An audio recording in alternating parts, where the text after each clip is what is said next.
What's going on, guys? This is TIOReviews. I'm Matt, I'm Vance. and today we're going to be reviewing Battlefield 3. So, Vance, what do you think of it so far?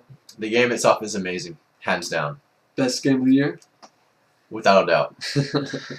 So, you've been playing for Battlefield for quite some time. How would you compare it to Battlefield Bad Company 2 compared to this Battlefield 3? The look of the game, Battlefield, actually is pretty similar to Bad Company 2. As far as the gameplay and the controls, though, it's actually a lot stiffer. It's actually refined as compared to Bad Company 2. Whereas Bad Company 2, you're kind of floating around with the controls. It's very smooth and sometimes very glitchy. Yeah. Whereas Battlefield 3, I mean, it's a lot stiffer and it's a lot more technical, and it makes you kind of engage in the game more than Bad Company 2 could. Yeah. They brought back a lot of elements that they had in Bad Company 2, but they just fixed a lot of like small little details. Like for one instance, now it takes 2 knife animations to kill in the front and 1 in the back, and the back animation actually takes a whole 5 seconds where you actually go behind the person, stab them in the throat, and then you drop them. So yeah, that's one of the main things. Is the damage factor for the weapons in Battlefield 3 compared to Bad Company 2. Like in Battlefield Bad Company 2, it took like anywhere from 5 to 6 bullets to drop anybody, whereas in Battlefield, did I say Battlefield 2? You might have said it, but yeah, in Bad Company 2, it takes a lot of bullets to kill somebody. Whereas in Battlefield 3, it actually takes a lot less, maybe like 2 to 3, and it makes it more immersive in the sense that you have to it's more realistic because you have to be with your squad the whole time. You have to be taking cover, giving out health packs, giving out ammo, and the squad in general, it feels a lot better, doesn't it, from Bad Company 2? Yeah, and in terms of technicality too, I mean, they actually brought back the prone position, which wasn't available in Bad Company 2. Is either standing or kneeling. And now you can go prone, which is a huge asset in terms of gameplay because it gives you a whole different level of playing. Yeah, well, it makes the game that much harder and that much more intriguing because now when you're shooting at someone, if they don't have to just kneel, they can just drop flat down to prone, and now you have to now I have to go and get them.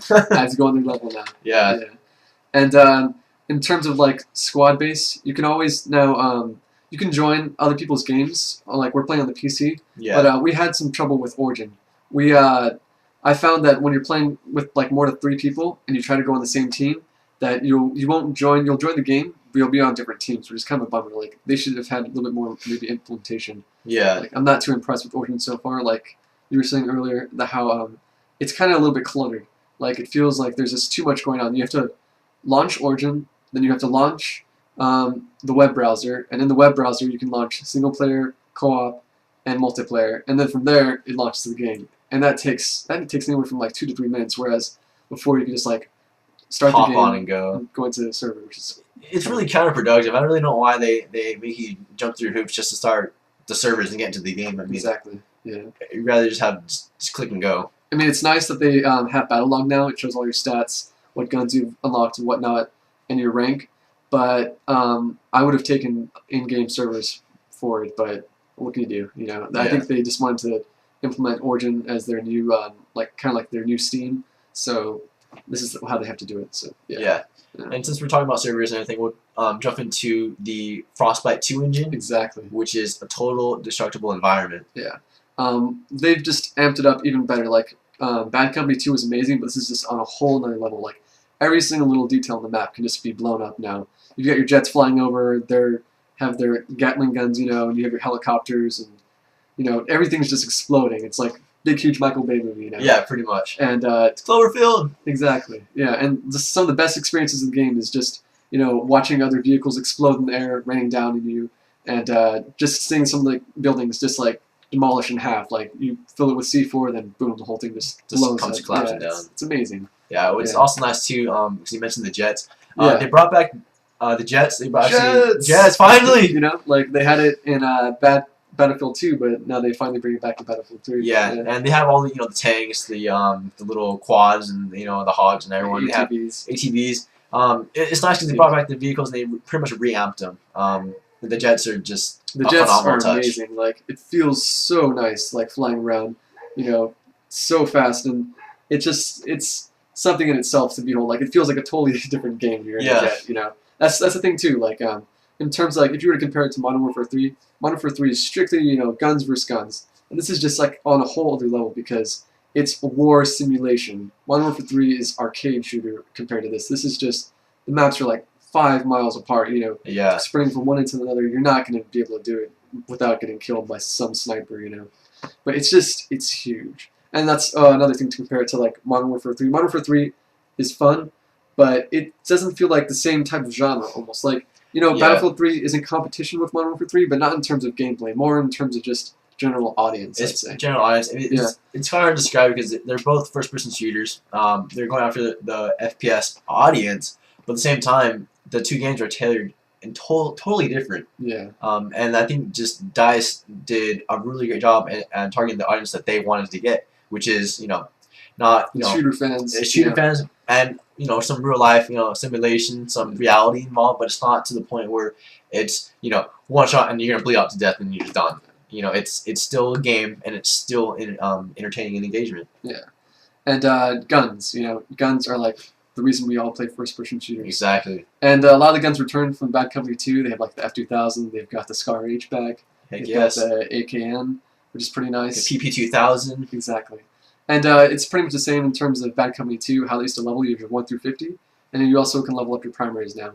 Like every gun, you can unlock the scopes, the laser sights, and the flashlight. And the 1 through 50 levels up your pistols, your shotguns, and some of the universal assault rifles that you can use. Assault rifles, camouflage. Exactly. Yeah. So. Yeah. And same as before, 1 through 50.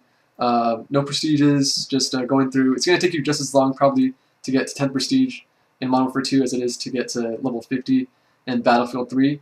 But time well spent. You know. Yeah. It's crazy. You know, what they are able to fit in this game. I don't know how they do it. Yeah. The quality is just amazing. I mean, it might take a little longer, you know, put a little more hours in to get to 1 to 50, but I mean, every single minute you put in, you know, you're getting action-packed, you know, intensity right back at you. Shooter, yeah, it's just yeah. Definitely have to try it out. Definitely worth the purchase if you're a first-person fan at all. If you like simulation any bit with like the jets, helicopters, tanks, this is your game. You know.